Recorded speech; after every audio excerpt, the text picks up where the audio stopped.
professor Lino quer se manifestar, mas eu queria pedir se a gente poderia ouvir as provocações do professor Celso inicialmente.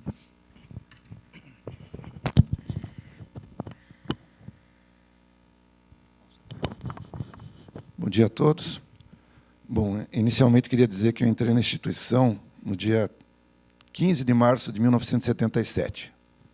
Portanto, acho que eu tenho condições de dizer muito bem o que passou por aqui nesses últimos 37 anos.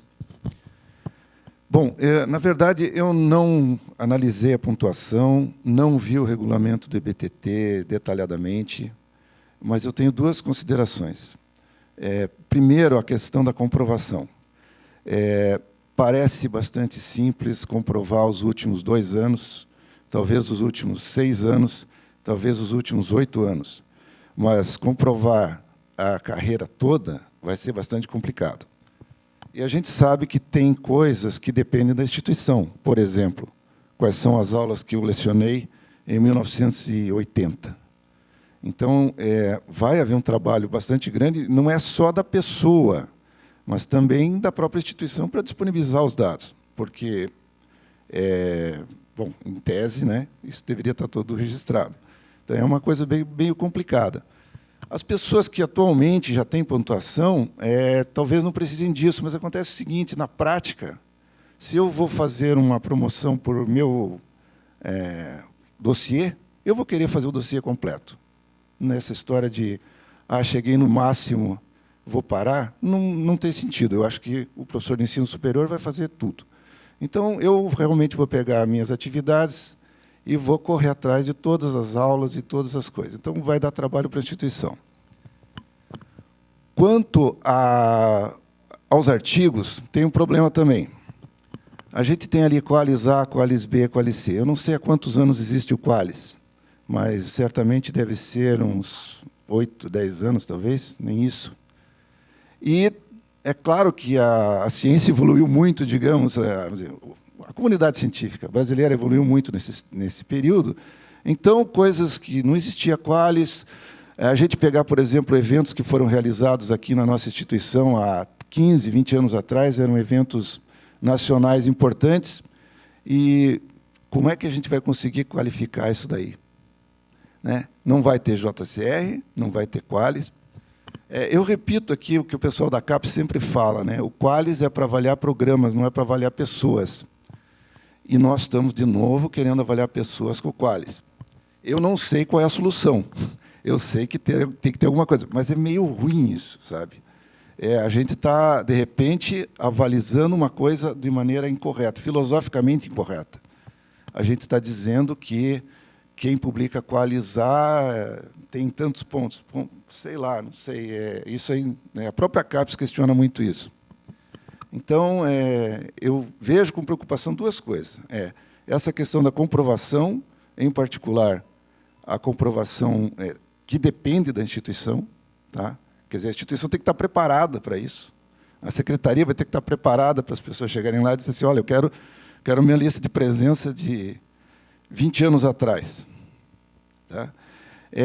A questão de como enquadrar os artigos, me preocupa essa história de Qualis. Eu acho que, para os últimos anos, tudo bem, mas teria que se estudar alguma forma, não sei como, de considerar também o passado.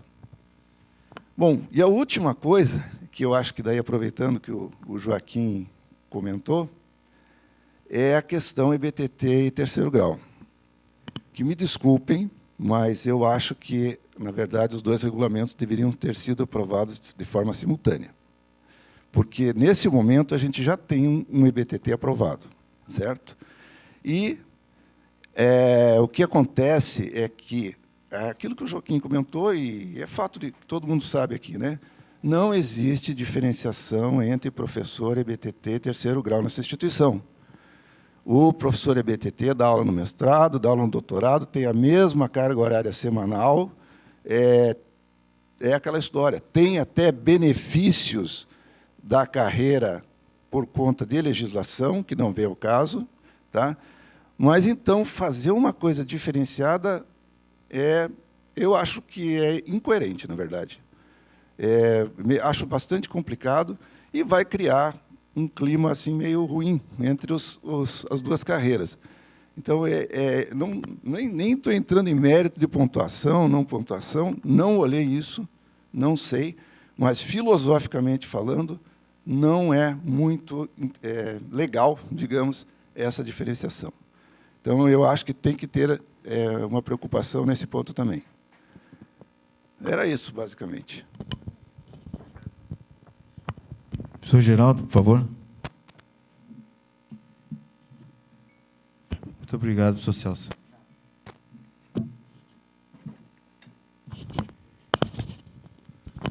Oi, obrigado, Ivo.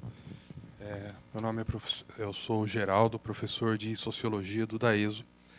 Vou fazer duas questões só, eu anotei mais, depois eu deixo com a mesa, né, para não tomar mais tempo. A primeira é a seguinte: qual é o sentido? Nós estamos discutindo aqui o processo pelo qual o professor, mediante toda a complexidade da pontuação e que envolve a vida prática intelectual dos professores para atingir o nível de professor titular.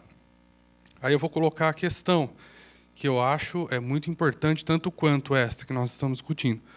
Qual é o sentido do professor titular para a instituição?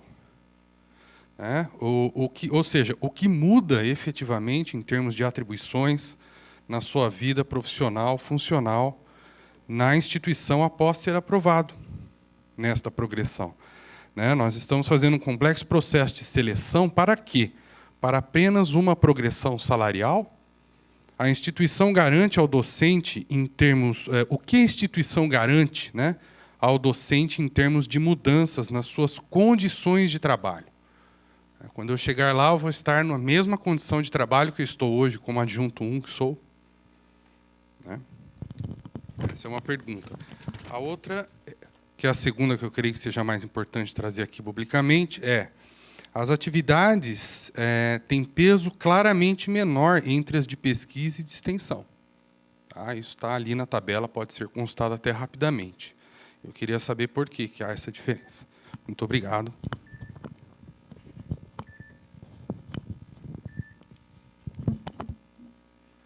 Bom dia. Eu queria começar a minha fala, vamos dizer, dividindo em três partes distintas aqui.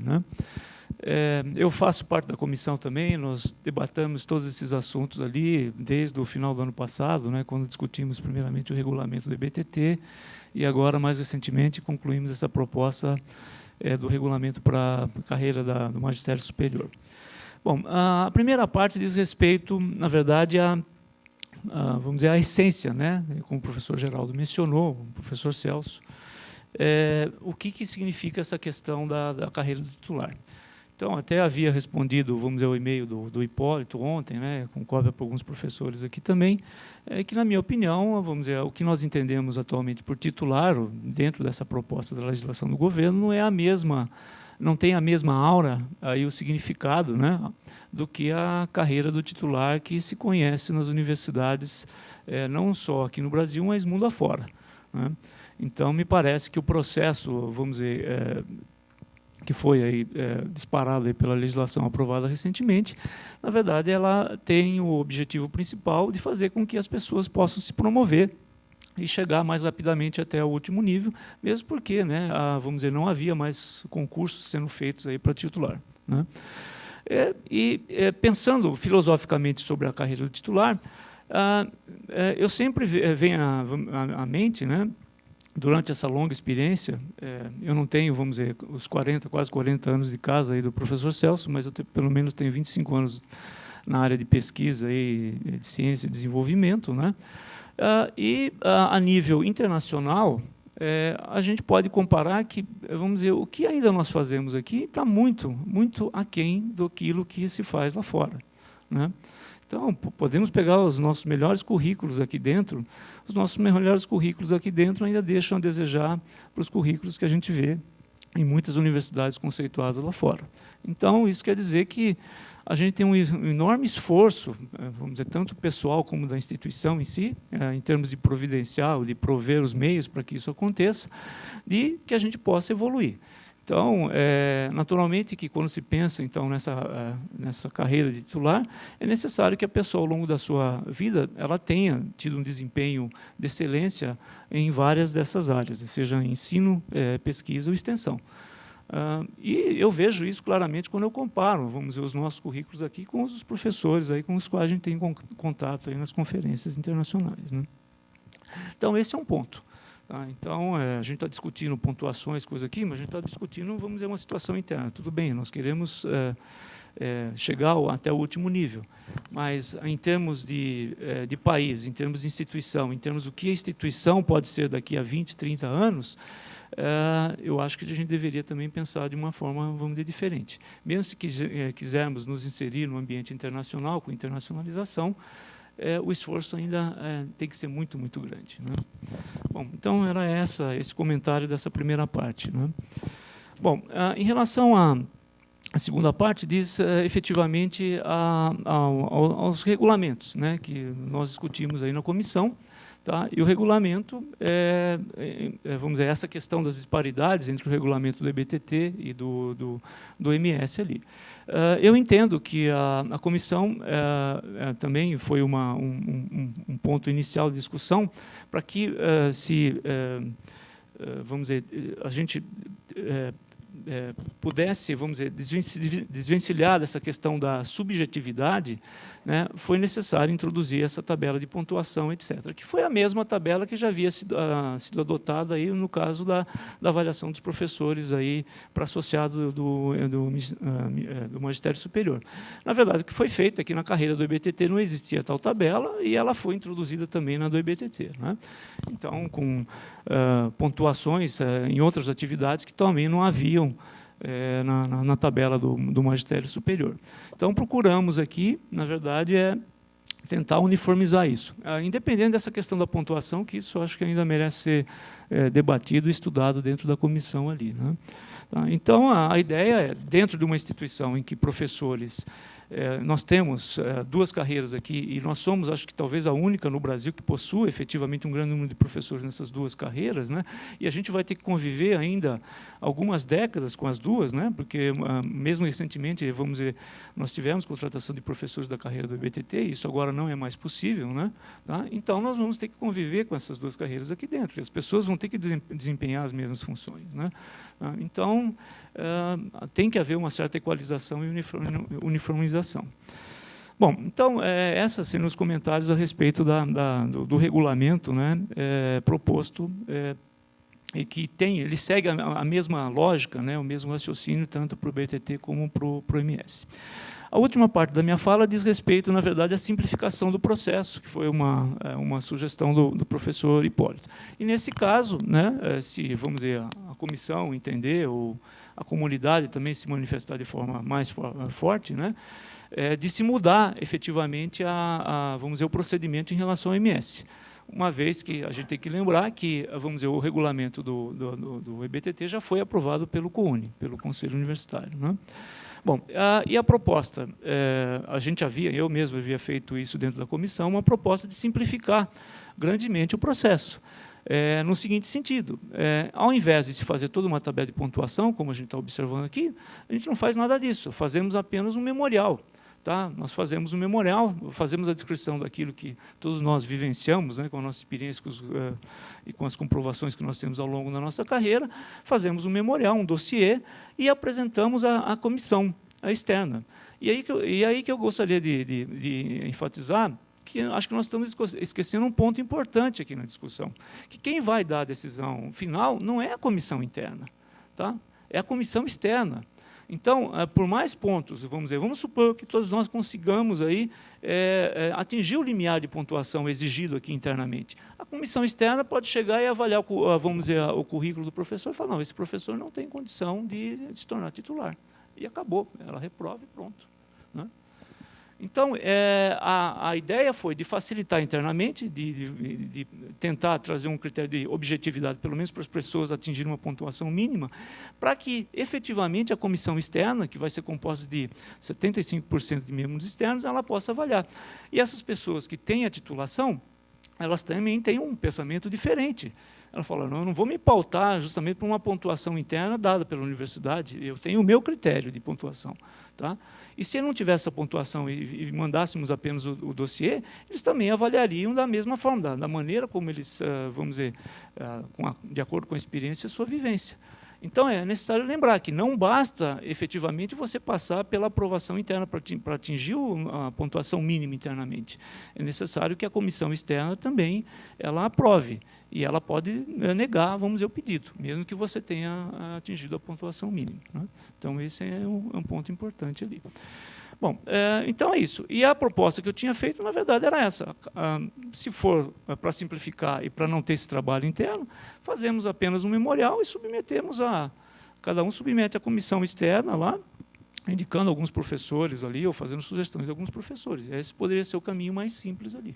Tá? Então, fica aí também a questão ainda em debate, né, se esse for o caso depois. Né? Tá, muito obrigado.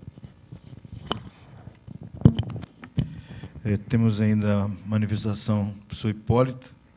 Eulino, você prefere falar já? Não, pode. Que a gente dá o fundamento, e acho que a gente poderia fazer dessa intervenção do professor já à disposição para encaminhar as finalizações. Eu só queria ressaltar aqui, principalmente, esse ponto de que grande parte da discussão que houve aqui baseou-se na questão de pontuação. Né?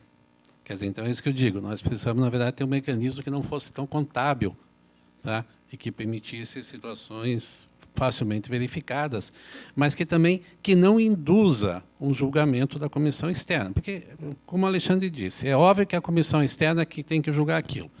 Mas se você faz uma tabela excessivamente ali, cheia de itenzinho, regra, porcentagem, transferências, assim por diante, que a pessoa tem que atingir um número tal, é óbvio que quem pega aquilo externamente, ele fica até constrangido, às vezes, de dizer, pô, mas eu vou dizer que não, se a universidade está pondo aqui 1 milhão de requisitos para o cara atender, e aquilo está atendido. Tá? É exatamente por isso, como eu mencionei, que eu me recusei a ir num concurso. Tá?